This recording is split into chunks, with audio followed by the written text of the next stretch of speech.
So we're about to do the Big Boar teardown, which is getting it down, getting the jugs off, getting the pistons out, getting the cam chest opened up, and so we can put all the new fun stuff back in there.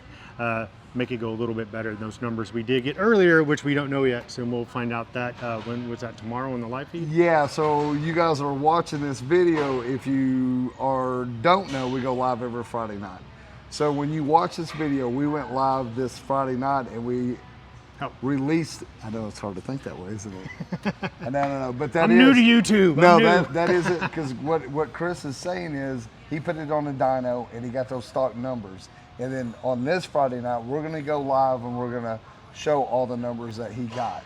He did 3 runs. Then we'll do the 131 to this. Chris is gonna put it back on there, and then we're gonna show you guys the numbers that we get off the dyno after doing the bore kit. Yes. Which that is what we're doing, the Big Boar, Boar, which is B-O-A-R, actually the Pig Boar. So once again, guys, we're at Pig Trail Harley-Davidson. You're watching the Big Boar build series here on YouTube. We're with our tech, Chris, here at Pig Trail for the Big Boar build. We're fixing to tear down that M8 and get into it and build the 131. Chris, yep. Let's get after it. All right, man.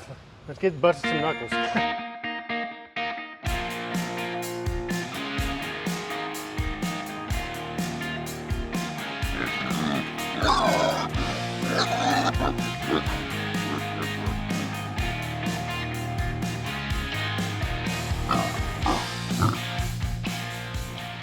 So what Chris and I are visiting about right there is what we're doing for the Big Boar. Really quick rundown. All of our sponsors, we're going to drop down below. So all of our sponsors, we're going to be using their products, of course. We feel like we're teamed up with the best in the industry. You guys will be able to, after the Big Boar build, go through and pretty much itemize everything that we used. And you can reach out to all these fine companies that we are sponsored by. They will go into detail and make sure that you get exactly what you're looking for your motorcycle. Maybe a little bit something different. We get questions all the time about what we do on our bikes, but most of our companies, that you can go through us or reach out to them and they will help you find exactly what you need for your motorcycle.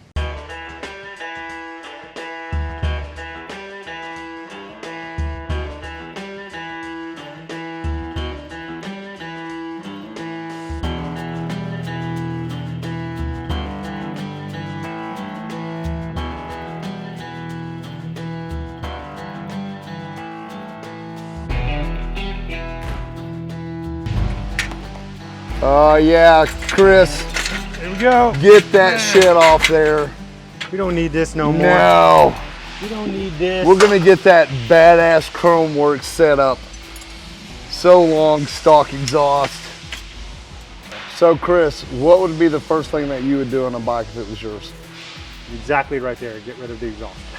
So Chris, what we were just talking about, the first things that a lot of people want to do, a mod, is do engine work. Yes. Both of us agree it should be your suspension. Should be one of the first. One of the first. I mean, I understand if you just want to do a simple, especially with the touring models, if you just want to do a pair of slip-ons. Yep. Just to get noise, so therefore you can hear the bike. I totally understand that. I would do that. I would do it. Yep. Like I said, that's the first thing I would do. Then I would go suspension, because then especially these touring bikes, you're going to be on them 3-4 hours. You've got to know that you're going to be comfortable with that thing, because if you're not comfortable, you're not going to go 3-4 hours. Okay, so I'm glad you brought that up too, Chris, because one thing, I think the first thing a person needs to do about a bike, make sure the bike fits you. Exactly. You know, and make sure that bike is comfortable to you, whatever. And another piece that we're going to take off that a lot of us always replace, but really that does bring in a lot of air, doesn't it, Chris? Yes, like I said, this is the basically the intake. So this starts the track to get the air in there so we can have all the fun. But like I said, it is for EPA reasons. Like I said, you can see it's all enclosed. And the filter is actually a pretty good filter because it is reusable. Like if you are stock, you can wash this thing. I've had customers out there that got basically 20,000 miles out of this filter. So Harley did do an upgrade with their stock filters, so you can reuse them.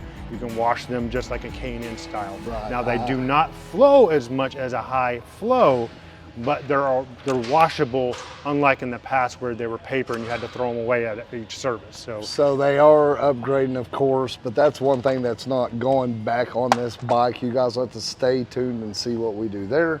Well, she is pretty underneath there, isn't she? Man, it's pretty.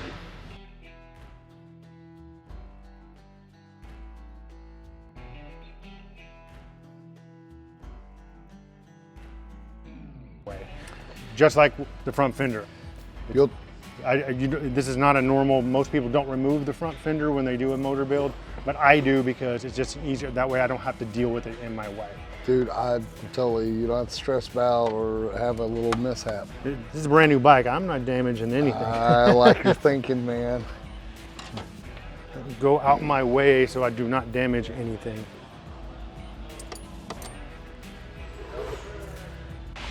So real quickly, I asked Chris this because I don't know, I never had a limited. So he's taking this apart and it's my first view at this. And I was like, so there's a reservoir over here and a fan over there and a fan over here, and he was explaining it to me. Yeah, so the way this works, there's your fill right here, and it goes down into your right radiator, and it goes down through this pipe, and then that's where your water pump's underneath here. So your water pump's under here. Right there. Okay. And then it transfers from over to the left side, but then these are the ones, actually the coolant lines that actually run up to the heads. Okay. And then from there, you'll see where they go back in here as a feed and then a return. So you got the cold coming in and the hot going out. Okay, so like this is the big differences with a limited. This is really what it's all about because the heads are cooled. Yes. Water cooled. Yes. Okay, so right here, you base. see. Go ahead, Chris. Oh, I said basically, in all what Harley's cooling is the exhaust port. That is all that gets cooled because that's the hottest position of where the fire comes out. So that's the hottest spot. So that's where all the coolant is just around the exhaust port, and then it comes right back out when it gets hot, goes right back to the radiator to cool it back down. And they typically will, your fans will come on about like 233. I might be a little off on my specs. But somewhere around that, they will automatically come on and then be on until the temperature will go down, and then most people don't even know that they're coming off and on going down the road at all. Okay, and then I do notice like some people that have these, once they shut their bike off, sometimes you still hear them running a little bit. Yes, they will do that because it's still seeing temperature as the coolant temperature is still above, it's above the threshold, so the ECM will let it run a little bit. So it'll cool down and then it will shut off. So it's still circulating when that bike is shut off? Yes. Okay. Because I didn't know if it was just the fan shutting down or what the hell. So it's actually still circulating and cooling the ports. Yeah. All right, guys. So that's pretty cool. So you can really see in here how it comes up and over the heads, down like Chris was saying.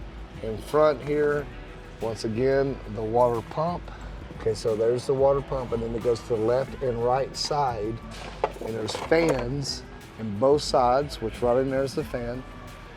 And there's a fan over there on the left side, and this is your reservoir, but it's on your right side.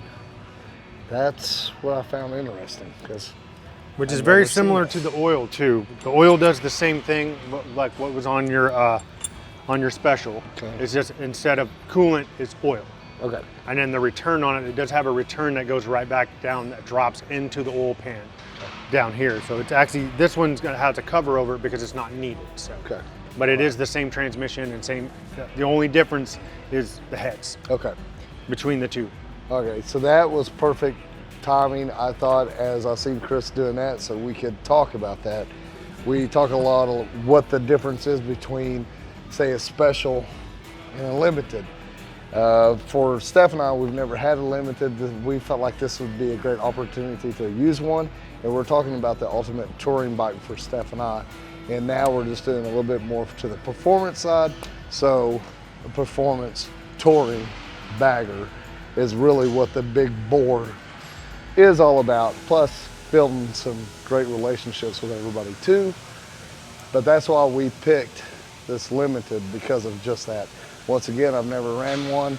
I've had a lot of speculations, a lot of people, their opinions, which, give me your opinion. I'd love to see it. But one thing about Steph and I, we're gonna put everything to the test. mile after mile after mile. And when we get done, you're gonna have our honest opinion on what we think about what we're doing for this limited.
Here's the valve train. Take a closer look at this, because this mechanism right here turns this one apparently. Yes, so from that one and that one. So that's your crank. Yeah. That's your cam. Okay. So your cam is timed with your crank, and that's what actually operates. And then that's your cam. That's what operates your valves, open and close. So what will we be changing in here with this build that we're doing now with the 131? The cam. Okay. We're going to a more aggressive cam, and I'll show you that versus a stock one versus the 517. And one thing people keep saying, I've had a couple people say, what cam are you choosing? In this kit, there's no choosing a cam. That comes with the one. That is the 517, which is a horsepower cam because of the big displacement of this motor. Yes. So that's one thing we do want to clarify. Like I said, we'd had some people say, well, you're doing a torque or horsepower. Well, in this, like Chris just said, you only get the horse. Because it is such a big displacement. I guess they'd call it the horse cam. I don't know. What was it again? A 5 what? 517. 517. So and that's the lift. What is that? The number that they come up with. It used to be equated with lift, and that's how they used to get their names, but now it's not anymore. It's just numbers that they come up with because everyone knows that's the name of the cam is now a number. So it's kind of they're just kind of following. It's just what happens with cam names and everything else. People, I know back in the days it used to, because it started with the Evos with the Andrews 572 or whatever. I forgot what it is. Larry might know the exact name. He's a little older than me. But he didn't hear it. That's good. He didn't hear it. It'd go off on us. But it is like Chris was saying. So if you want to see how this operates, it gets real technical, and I know there's a lot of you guys out there watching that may know exactly. You may do a lot of research. You may, I don't know what you just know. Well, from my point of view, I'm not a mechanic, so all these questions that I'm asking Chris is from my point of view, and I hope that we all respect each other's point of view, because we're somewhere else in our learning, in our travel. So what I'm doing right now is rotating the motor to base circle because I'm going to take the pressure off these rockers. So you want your cam on base circle. You don't want it with one cam with basically the cam lobe opening or having it open or closing on a valve. So you want it on base circle. Once it's on base circle, you can remove the tension from the push rods on your lifters. It's all under load right now when you're rotating the motor. You want to get it where it has no load on. Okay, what are you watching for to get no load right now? Basically, where your push rod's not moving. Okay. If the push rods aren't moving, then you know you're on base circle. And then that is a safe place to remove your rockers. And I just did that by just rotating the motor. The manual says do it with the rear wheel. It's kind of difficult to try to do that and everything else. So that's why I removed the cam cover, because then I can take my ratchet and I can rotate the motor all I want. So very visible right there in front of your face. Yep. As you can tell, this is what happens when you have fuel and everything else. It just goes boom, boom. There's your pistons moving up and down. You can hear it actually in the. Yep. Compression.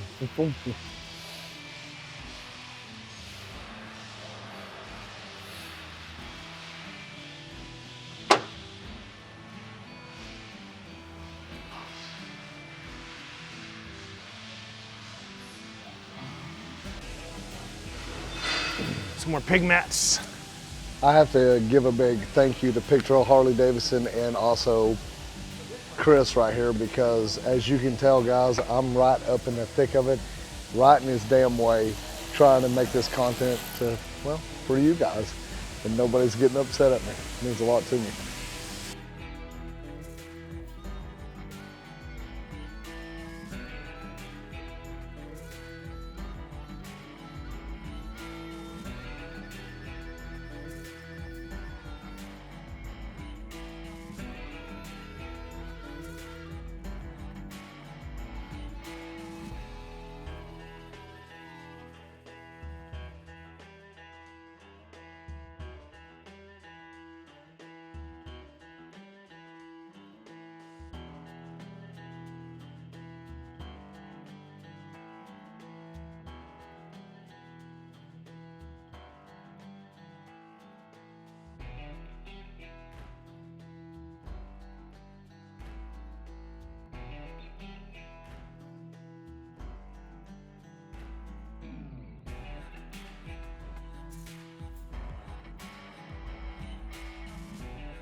It'd be cool if I changed them. I wonder if I could get some new ones of those and do something cool there. What? Those. The push rod tubes? Yeah. Most people will go black. That's what I should do. They'll change these out while you're doing it, and you can buy a black kit that goes right there, right on top of it. A lot of people do it to show that there's something been done, but a lot of times you do that mainly when you do a stage 2. That way they know that you've done a cam work. You know, they're like, oh, you changed your push rod tubes, and obviously you have something else done. But this is gonna have badging just like that, so you definitely are gonna know that it's a 131, so. I wonder if they have that kit. We might change that out when we go back. I might check on that this evening. Okay. So that's another thing all the time. I'm bugging them. I'm like, what? Because I don't know. I'm like, can I do this? Can I do that? Can we do something here? And of course, the answer is always yes. But there again, I don't know. So here I am having fun and asking them all these, like, I feel like a kid, you know? I'm like, can we do? Isn't that what it's all about, though? Modifying your motorcycle to just be a little bit different than that asshole sitting beside you.